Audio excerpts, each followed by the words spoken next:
It's time for Survivor Angels, an approach to strengthen trauma survivors. Here, you can escape what draws negativity and engage your positive abilities and the gifts that you've always had. Let's activate your angels. And to help you on that journey, here's Chaplain Jody. Let's talk about the thing people are afraid to talk about out loud. Signs, synchronicities, those moments that make you pause and think, that wasn't random. Now, if you've survived something significant, you already know what I mean. You're not looking for signs. You're not even chasing meaning. And yet, patterns start appearing. Numbers repeat. People arrive just at the right moment. You miss an accident by seconds. And a decision delays itself without effort. Nothing dramatic, nothing cinematic. Just protection that feels subtle but intelligent. And here's the tension most people live with. If they talk about it, they're afraid they'll sound unstable, a little wacko, a little crazy. And if they ignore it, they feel like they're dismissing something real. This episode exists to hold that tension without collapsing into fantasy or denial. So let's say this first, very clearly. Signs and synchronicities are not instructions. They are not commands. They are not proof of specialness. They are not even messages that you are required to decode. And the moment they become any of those things, something has gone wrong. Well, this episode is about discernment, not divination. So let's first talk about why this shows up after survival. After survival, attention changes, not because you're mystical, but because you've been forced into presence. When life threatens to end, the mind stops drifting. The nervous system becomes alert, the background noise drops. And when noise drops, pattern becomes visible. This doesn't mean new forces suddenly appear. It means your filtering system has shifted. So there's the brain, pattern, and meaning. Let's ground this, okay? The human brain is a pattern recognition machine. After trauma or life-threatening events, the brain scans more carefully. It notices timing, it tracks coincidence, and it seeks coherence. This can be adaptive, but it becomes dangerous when meaning is forced instead of noticed and held lightly. That's where people get lost.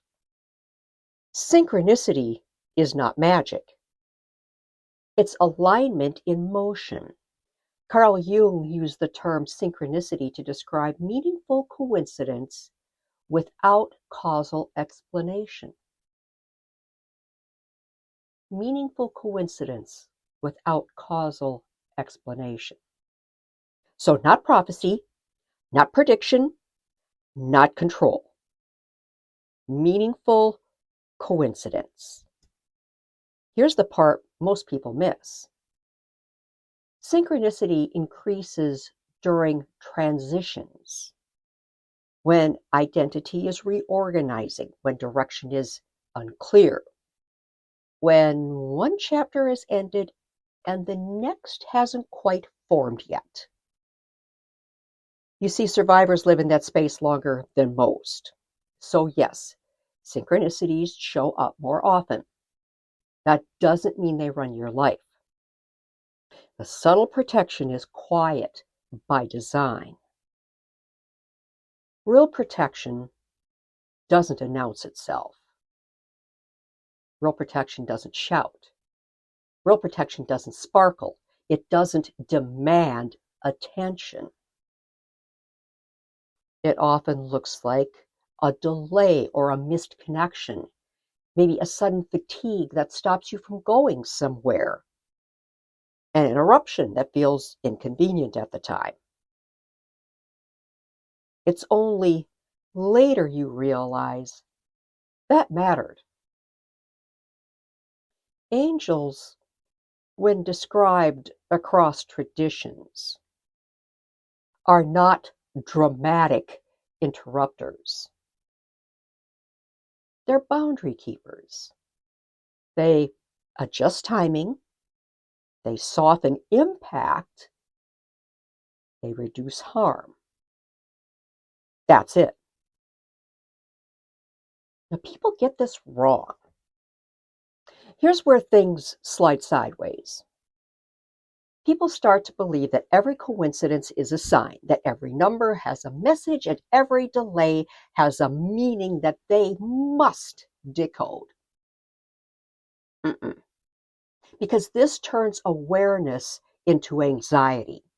And anxiety is not guidance.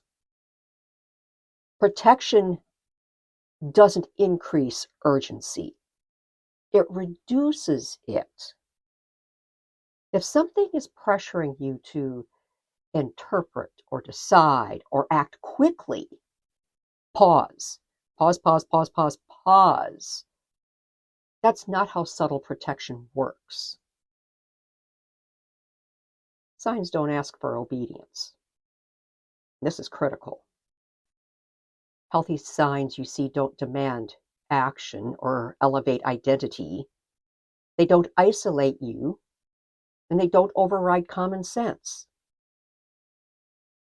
They don't say, do this now. They say, notice and stay oriented. Anything else is projection. Angels and signs, the same rule applies.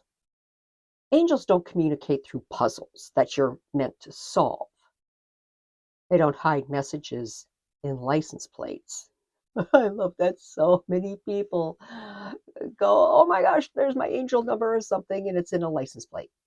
It's not a message. It's just saying angels are probably around. They don't test your worth through symbols. They don't reward obsession.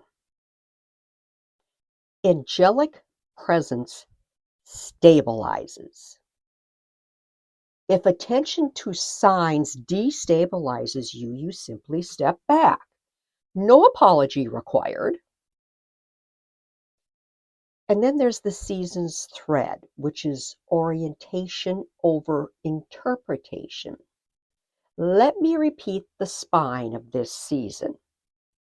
Orientation matters more than meaning.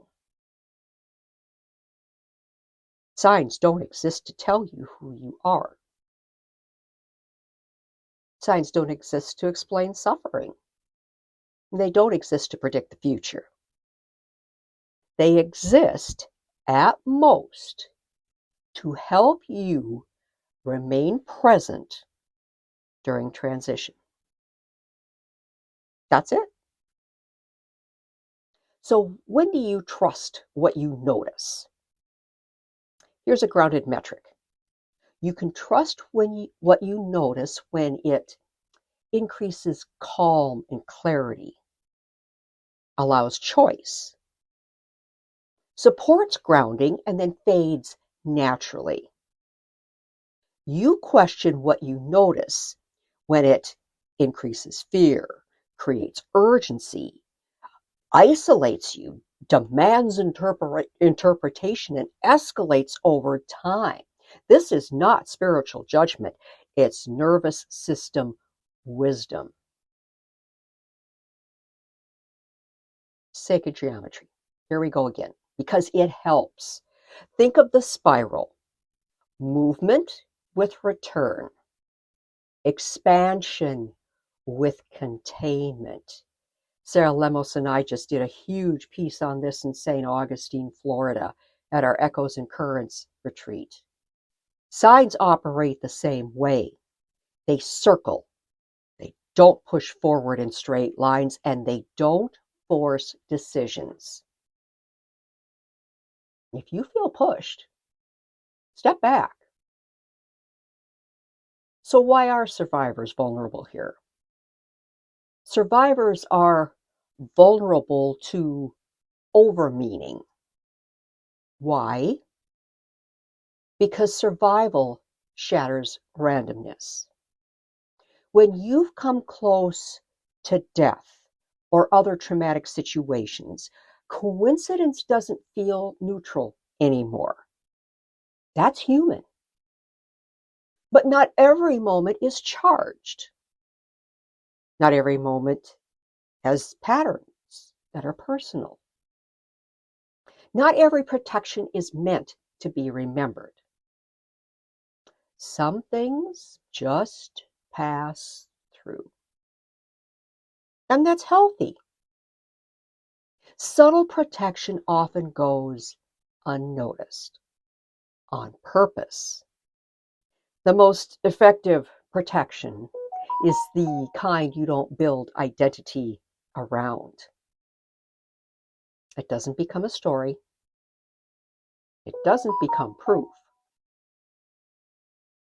It doesn't become something you perform. It just works. And then life continues. That's the goal. Here's a necessary warning. Please listen carefully. If signs or synchronicities replace decision making, interfere with your relationships, disrupt sleep, create fear, even cause withdrawal, you pause the spiritual framing. Ground, seek support, return to the body. That's not failure, that's wisdom. Let me say that again. That's not failure, that's wisdom.